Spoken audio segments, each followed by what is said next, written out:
Hi guys, இப்போ நம்ம பார்த்தோம்னா இது ஃப்ரிட்ஜ் இது திறப்போம். எல்லாமே அழகாக இருக்குது. இது பார்த்தா ஜல்லி போல ஜல்லி போல அழகாக இருக்குது. சரி போய் பார்ப்போம். இது வந்து கிரேப்ஸ் ஆப்பிள் லிச்சி. இது ரொம்ப நல்லா இருக்கும். ஓகே போய் பார்ப்பேன். சாப்பிட்டு பார்ப்போம். இங்கே தான் வைக்கிது. நீங்கள் வந்து கீழே ஸ்கூல் முடிஞ்சோன்னு வச்சிடும். ஓகே பார்ப்போம். 2 3லாம் வந்து 2 1 வாங்கினா 1 வலி, 2 வாங்கினா 2 வலி, 3 வாங்கினா 3 வலி. சரி சாப்பிடுவோம்.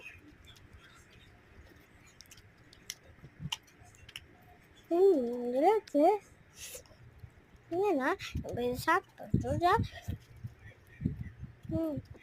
ரொம்ப நல்லா இருக்கும் ஜல்லி போல. ஓகே இது சாப்பிட்டா இதில் டைனி கிளாஸ் இருக்குது, அதில் சாப்பிடணும். ரொம்ப ருசி. கிரேப்ஸோ ஆப்பிளோ ரிச்சியோ. பாய்.